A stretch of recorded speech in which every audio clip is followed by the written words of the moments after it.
Hello and welcome, friends. I hope everybody's having a great day so far. If you are new here, welcome.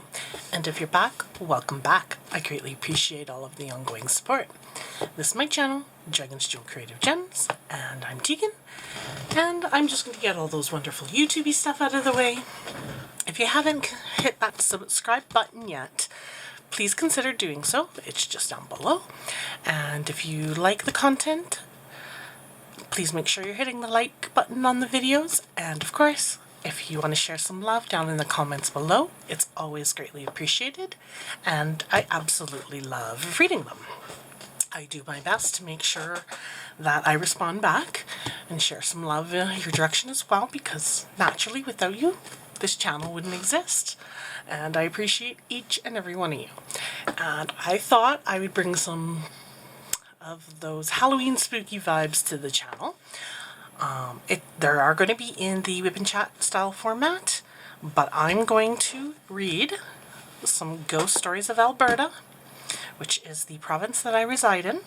So I will have a spooky canvas that I'll be working on, and then I'm going to read a couple of ghost stories so that you can listen along while you dab and paint, or work on another craft, or what you normally do during WIP and Chats kind of thing, and I keep you company with some spooky tales from my province.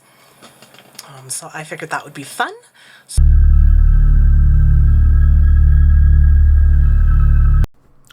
Rancher stays on after death.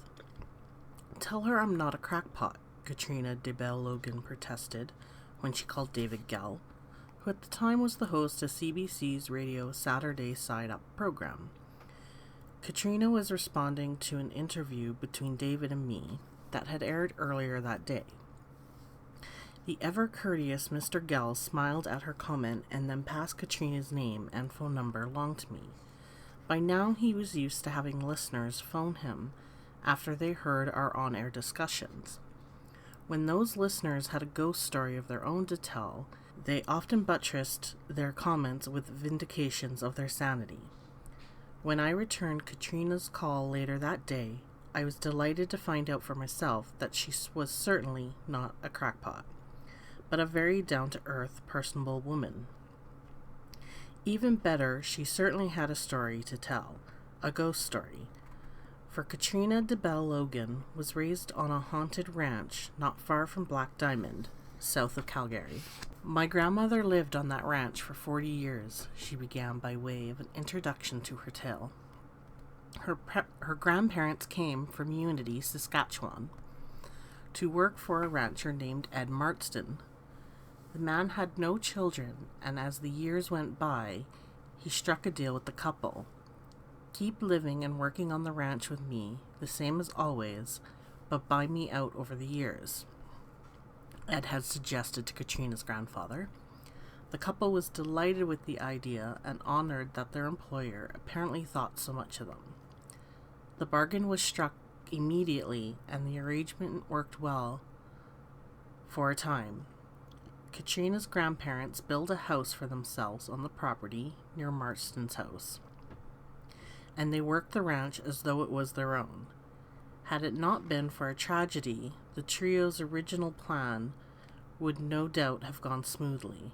As it was, however, death came to Marston not only prematurely, but violently.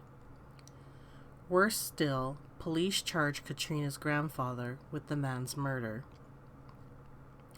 Katrina explained that in the late 1940s, there was a fire in the main ranch house. Mr. Marston was killed in the blaze.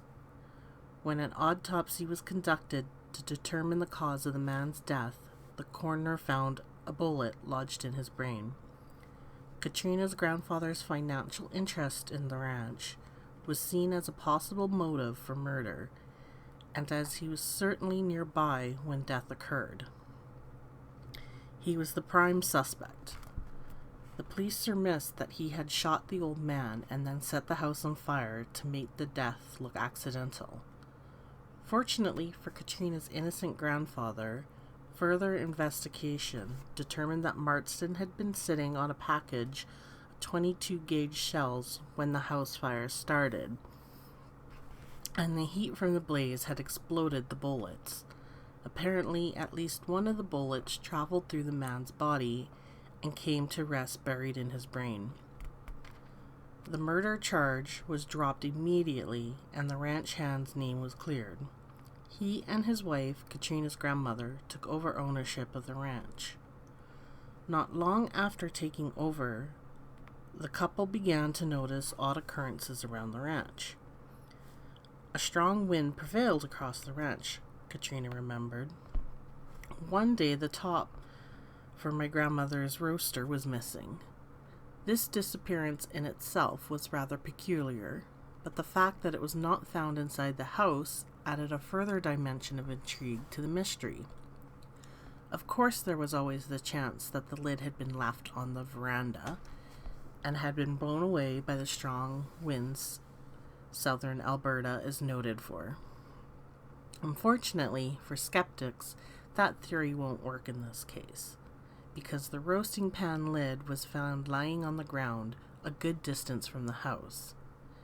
Even assuming that for some reason the lid had been left on the porch and had been caught by the wind, it should have been found on the other side of the property, not where it was. The metal lid couldn't possibly have traveled against such a strong and steady wind on its own. Katrina's grandmother reported that although she was somewhat puzzled by the occurrence, she wasn't completely surprised. She sensed old Ed Marston's presence in and around the ranch house as surely as if the fatal fire had never happened. Her husband was the next to become aware of the dead man's return to his beloved ranch. For years, Katrina's grandfather would spend at least a portion of his evenings in the barn repairing equipment needed for ranch operations the next day. When he was finished, he'd turn off the lights in the old wooden building and head back to the house. It was his habit to turn and take a last glance over the property before climbing the veranda stairs and going into the house for the night. After Marston's death, the simple pattern developed an unnerving twist. The lights inside the barn, which the man had just turned off, would often be shining brightly. At first, of course, the man presumed that he'd neglected to turn the switch off, and so he made a special effort to make sure that there were no lights lit in the barn before he headed back to the house. Despite this double check, a warm and cheery glow from the windows in the barn often met his gaze when he glanced that way after reaching the ranch house porch. It didn't take too many of these incidents for the man to agree with his wife's opinion that their former employer was still with them. Ed Marston is apparently not a shy ghost, nor one who gives up easily. When Katrina's grandparents sold the ranch many years ago, they wondered whether the original owner would follow them or stay with his ranch. Ed answered their question by making himself known to the new owners. Like Katrina's grandparents, the new owners and the people that have been working for them frequently hear someone walking across the veranda. They learned by now that when they hear footsteps, it doesn't necessarily mean that someone will be coming into the house. Not someone they're able to see, anyway. The ghost has never caused any serious trouble, although some of his pranks are undeniably annoying.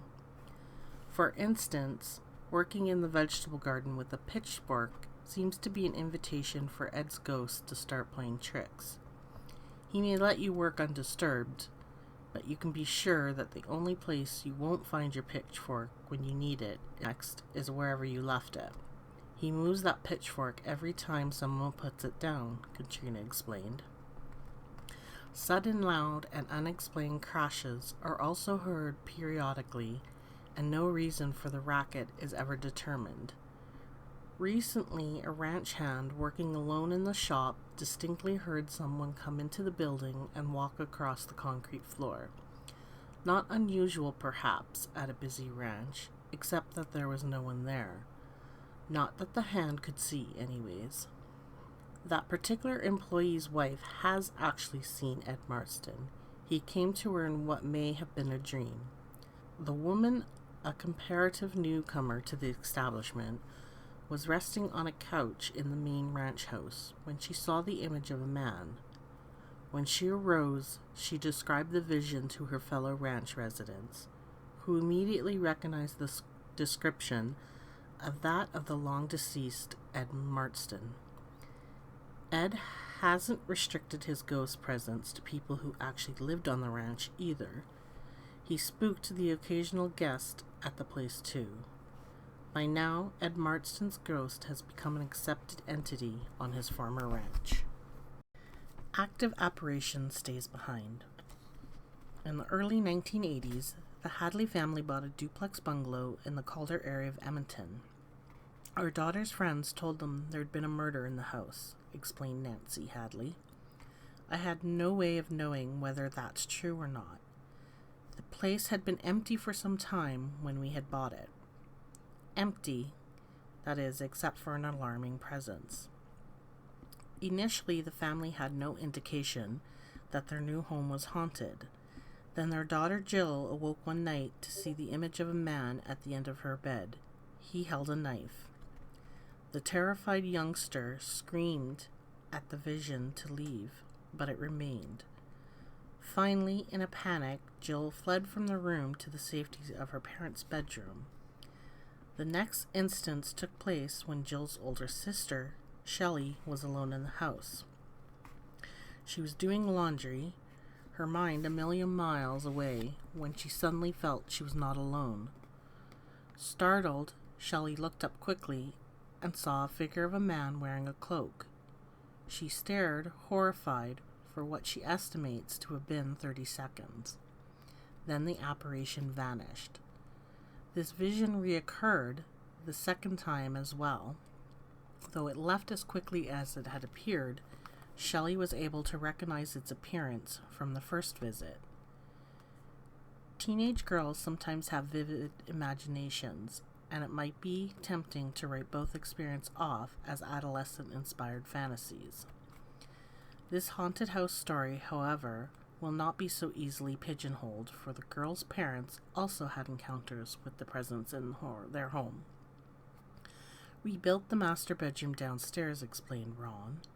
One time Nancy went down there and all the lights in our bedroom were flashing on and off. And many times I'd be sitting downstairs in the family room watching television and I'd suddenly smell perfume or peanut butter or something else. That happened many, many times. In spite of these ghostly going-ons, the Hadleys lived in their haunted house for nearly 10 years. When they finally sold the place, they wondered if whatever they had been unwillingly sharing their lives with might follow them. Happily, the unpleasant present apparently decided not to leave the community of Calder. Haunted house near Holden. We have no idea who Carl S. was, or why he's buried under our house, Greg stated flatly. Maybe not, but with such an extraordinary situation, it's not surprising that Greg and Alan's house near Holden, southeast of Edmonton, is haunted. The two men have done just enough research into the history of their place to satisfy themselves without possibly disturbing anyone else's painful memories. I suppose we could approach the family and ask, Greg acknowledged. They're still in the area. The men's total acceptance of their unusual housing situation may be surprising, but it is also at least as obvious as their great affection for their house. That acceptance wasn't always the case, however. Alan was especially slow to warm to the home. An incident that occurred shortly after they moved in could have convinced them both to seek an alternative investment. There are entrances to the basement from the inside and the outside, Greg explained. One evening in the fall, shortly after we moved in, we were watching television. Our dog, an Irish setter named Red Dog, was asleep near us. All of a sudden, Alan and I both heard an incredible scream. It came from the basement. We both jumped up and rushed to the top of the stairs. Neither one of us wanted to go down there after hearing that scream, but we did. There was nothing there. Nobody. We checked the door that leads directly from the outside to the basement, and it was locked.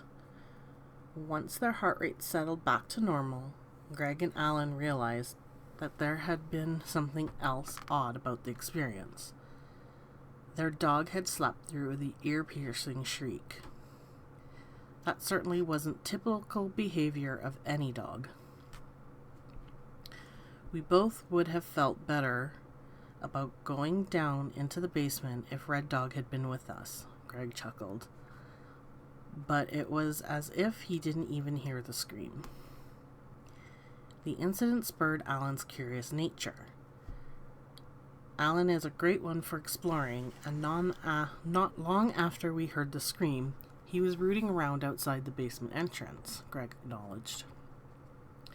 The man's investigations were initially rewarded by finding that the builder had inscribed his name and the date that he built the house on a piece of wood near the entrance to the basement. That, of course, didn't do anything to solve the mystery of the scream, but it did help prepare them when, sometime later, Alan discovered a second inscription on a floor joist in the basement. This one read, "Here lies Carl S., 1917.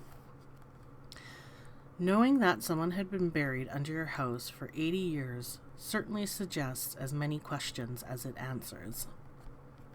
For this reason, Alan and Greg decided that they wanted to learn a little more about their property. The original farmhouse was located sort of in our backyard, Greg recalled discovering. He reasoned that the family had buried their little boy in their yard near their home. Then in 1940, when those original homesteaders decided to build a new house and chose the spot where they laid Carl to rest 23 years before, they had no doubt felt compelled to honor the deceased by carving the tribute. We presume that to lessen the impact of what they were doing, they devoted the house as a monument to Carl, Greg added. The odd combination of burial and subsequent construction on the same spot, presumably by the same family, would help anyone understand why the house might be haunted. What, though, other than that isolated and apparently sourceless scream from the basement, led Alan and Greg to accept that Carl's spirit is in their house. We've become friends with the woman who sold us the house. We invited her to supper one day. While we were chatting at the table, we said to her, when we bought this place, we didn't know it was haunted. She laughed, but she wasn't surprised. The people she had bought the house from had gone to a lot of time and effort and expense fixing the place up. They moved in, but they moved back out again almost immediately. Apparently the man was never comfortable in the house. He didn't like being alone in it, Greg said. The man's reaction was understandable to both Greg and Alan, not only because it so closely matched Alan's original attitude, but because both men had accepted that when you were alone in the house, you felt as though someone was with you. Despite all the evidence of his existence, Carl's has kept a remarkably low profile. One summer evening, we were returning from the city. It was about 10 or 11 at night. We had Red Dog with us in the van, so he hadn't been in the house to guard it. When we pulled into the driveway, we could see into the bathroom. There was a light on. We knew that we turned all the lights off before we left. We walked up to the back door, expecting to confront an intruder. We only got as far as the kitchen before we realized there was no light on anywhere in the house, and there was no one in the house. The front door was still locked, and no one had gone out the back door, Greg remembered. Discovering everything to be normal, however, did nothing to shake their belief in what they had seen from the van. There definitely had been a light on in the house when they drove up. The men merely mentally filed the incident with the isolated scream that they had heard and the constant feeling of a presence in the house. Alan and Greg, as owners of the house, aren't the only ones to feel that their home has something of personality. Perhaps as a result of the long-deceased Carl's spirit pervading the place. Many people who visit describe this house as a warm and friendly place. Whoever is here, and I truly believe that someone is here, Greg began, but let the thought trail off. Enough had been said. The story of their haunted house has been told. No further explanation was possible or needed. One ghost per block. There is no doubt that some locations are more haunted than others. A quick check into the history of an extremely haunted area will often explain the concentration of spirits. For instance, isn't it surprising that places of great trauma or tragedy, such as the Frank Slide area in southwestern Alberta, are veritable hotbeds of ethereal activity?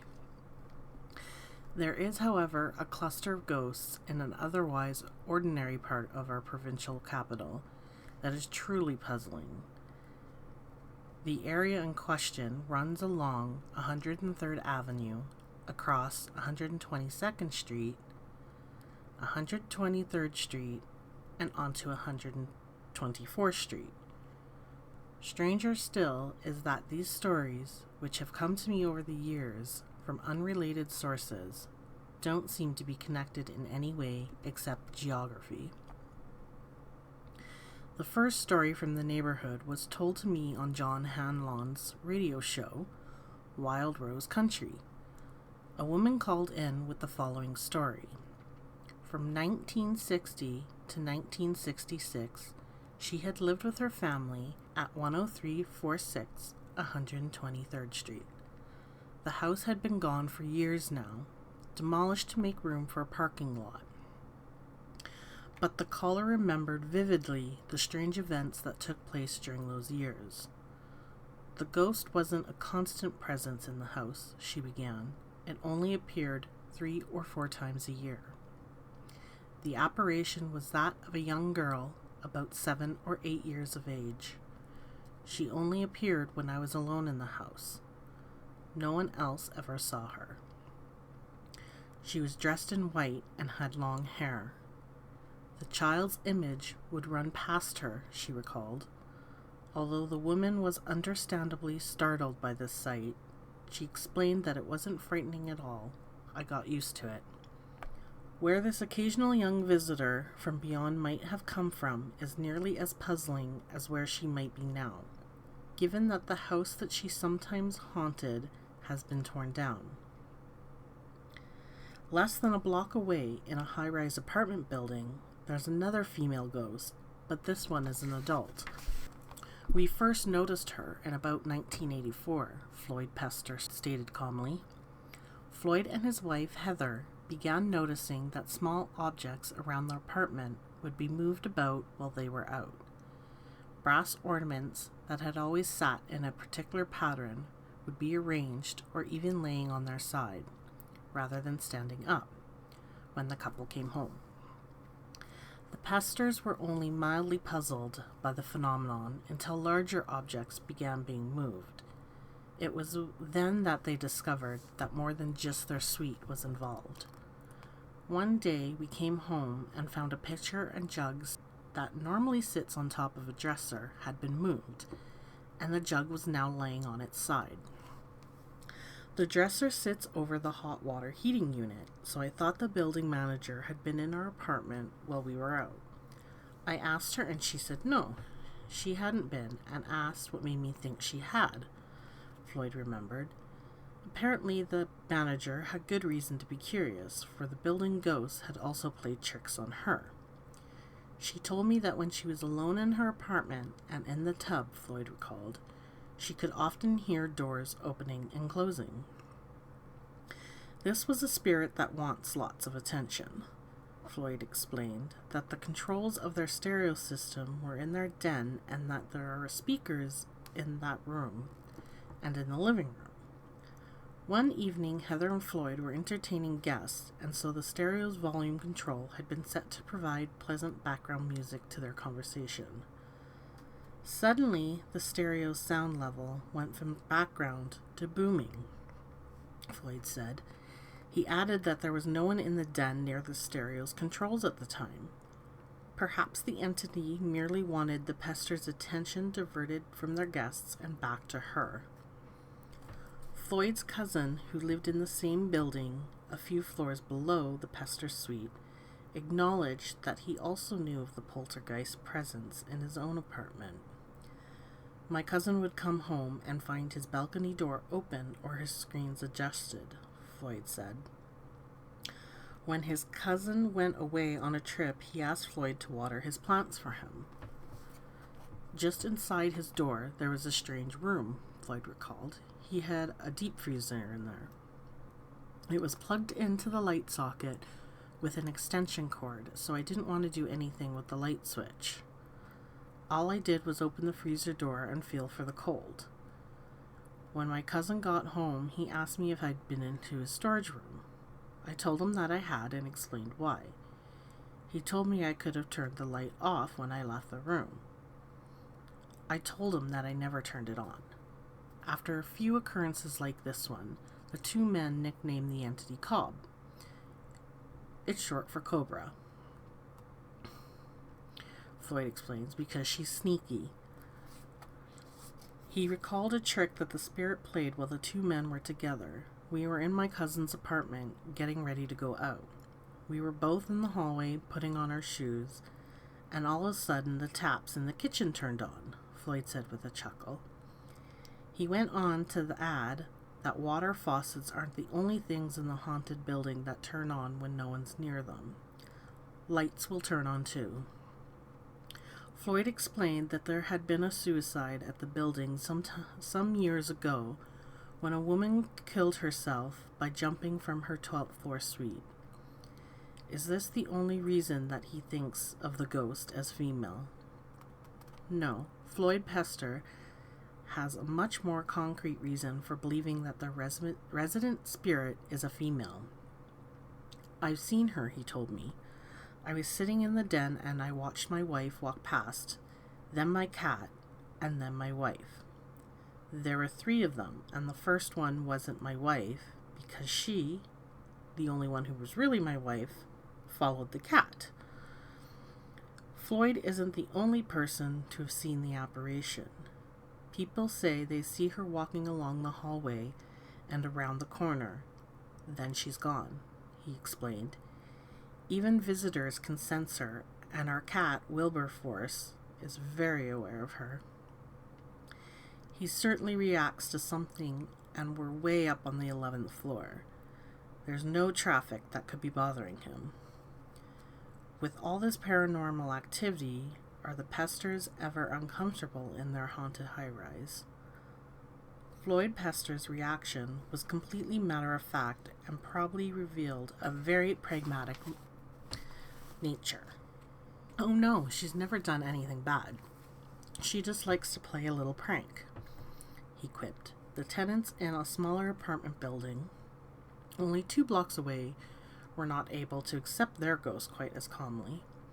Janice Tuff, who lived in the building for a year and a half during the mid-1980s, was relieved to report that she had never actually seen anything ghostly.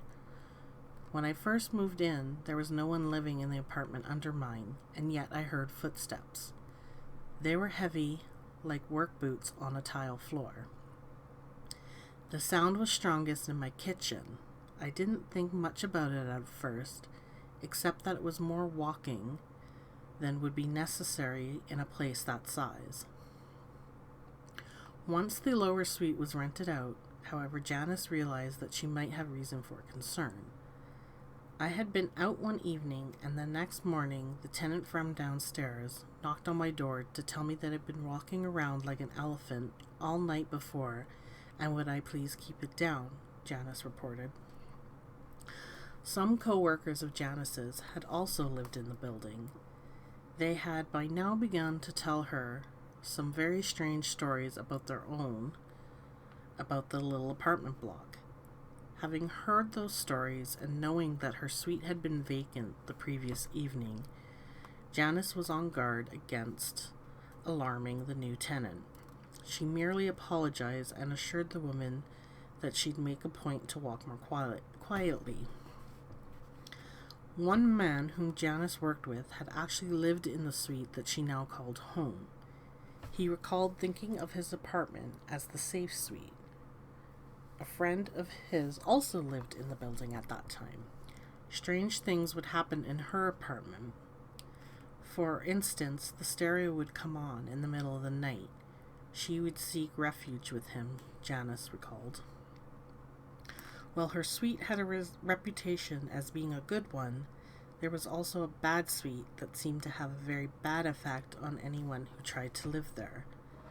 There was a rumor that one tenant in that suite had been so affected by the ghostly carrying-ons that she became a complete recluse. Tenant Scuttlebutt had it that the presence had frightened her so much that not only did she become an urban hermit who never left her apartment, but she had built a box in her apartment that she lived inside.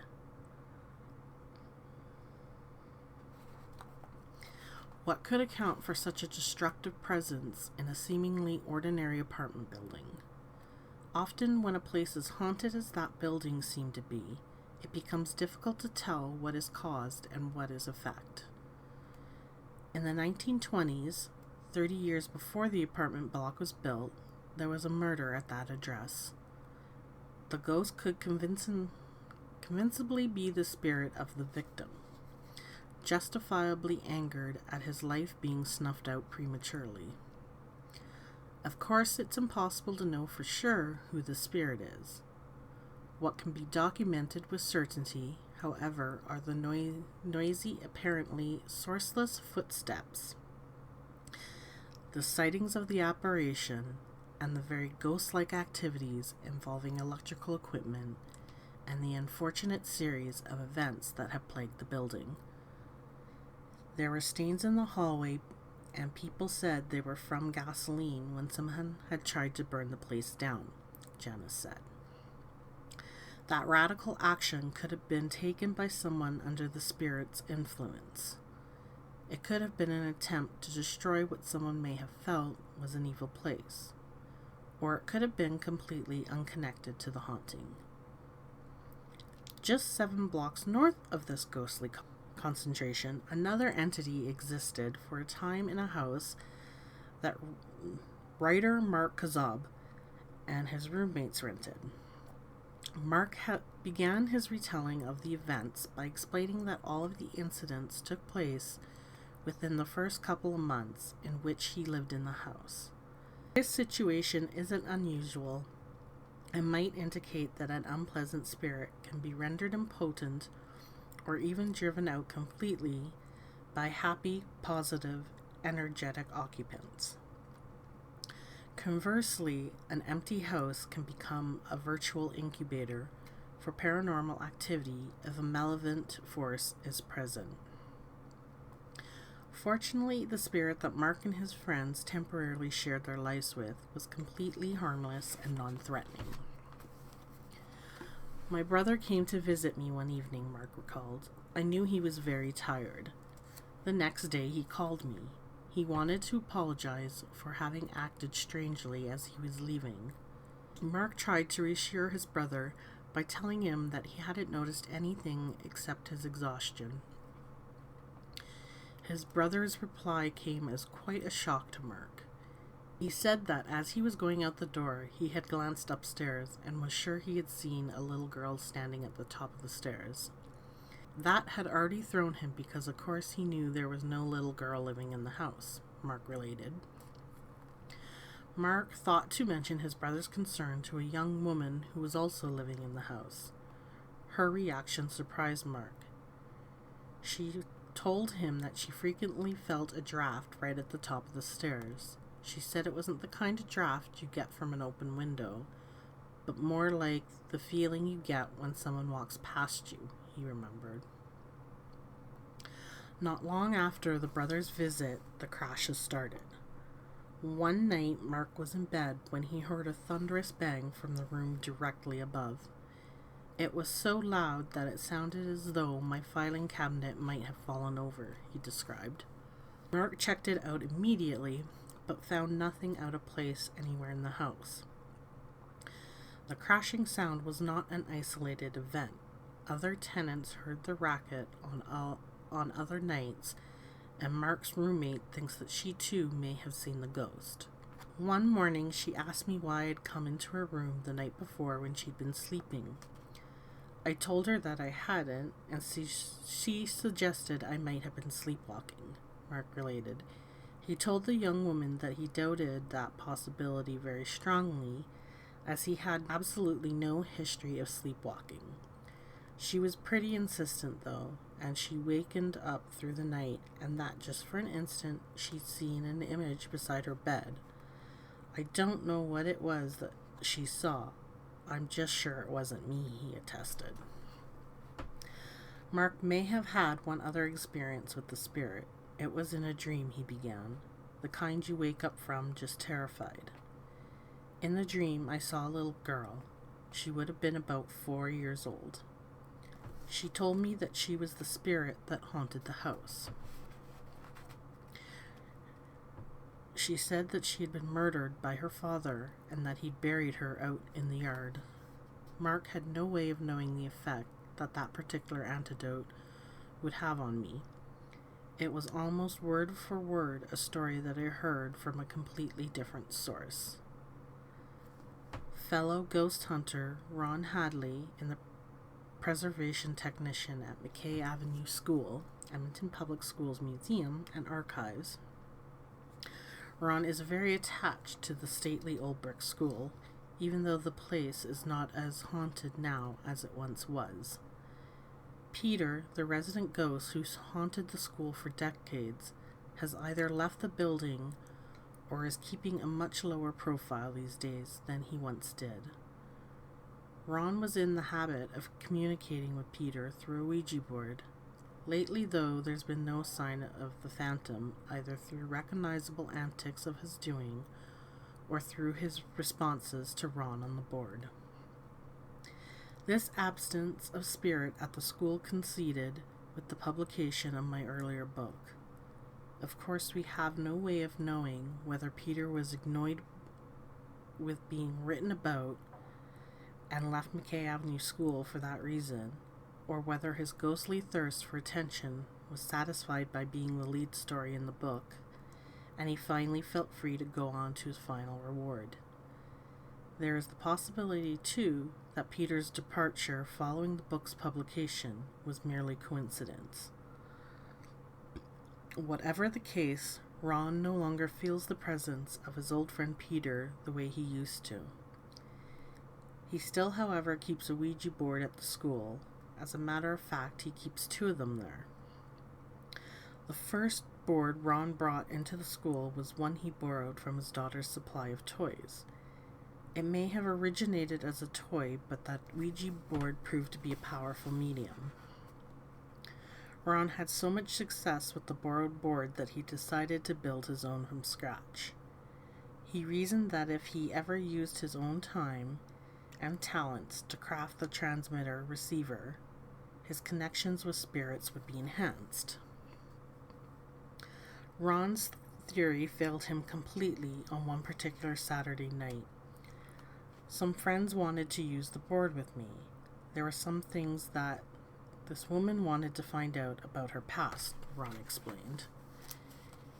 He chose to use his homemade Ouija board, but had no luck with it whatsoever. It was cold, Ron said. Then we tried the other board and we made contact right away. My friend found out what she wanted to know, and then we took a break for a while. When the trio went back to the board, they asked if there were any spirits out there who wanted to make contact with them. The planchette went crazy, Ron reported. It started doing figure 8s all over the board. We decided to back off. After another short break, the little group agreed to try it again. The second time we hung in there and we questioned it further. It was the spirit of a little girl about 6 years old. She said she had been murdered by either her uncle or her father, and that she was lost in a plane with no one to talk to, Ron recalled. After we talked to her for a while, she settled right down. It's not much of a stretch for anyone to confuse a 4-year-old with a 6-year-old. Could the image in the house along 110th Avenue be the same spirit that Ron and his friends inadvertently contacted? To me, the similarities in the story are too close to dismiss. Grandma comes back for a visit.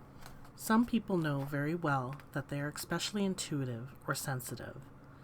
Although she was only a youngster, about 12 years old at the time, Rose remembers knowing exactly when her grandfather had died. I pinpointed the minute my grandpa died. I woke up at 10 minutes to 2 in the morning and I called out, "Mom, he's dead." My mother told me to go back to sleep. 20 minutes later, the phone rang. My grandfather had died. Before she hung up, Rose's mother asked when the man had died. The answer was 1:50 a.m., exactly the time Rose had awakened and shouted the tragic news. Rose's experience of this kind didn't end with childhood. When I was an adult, married with 2 kids, I was driving along in the car one day. I suddenly felt my grandmother's presence. I even smelled her perfume. It smelled like lilacs.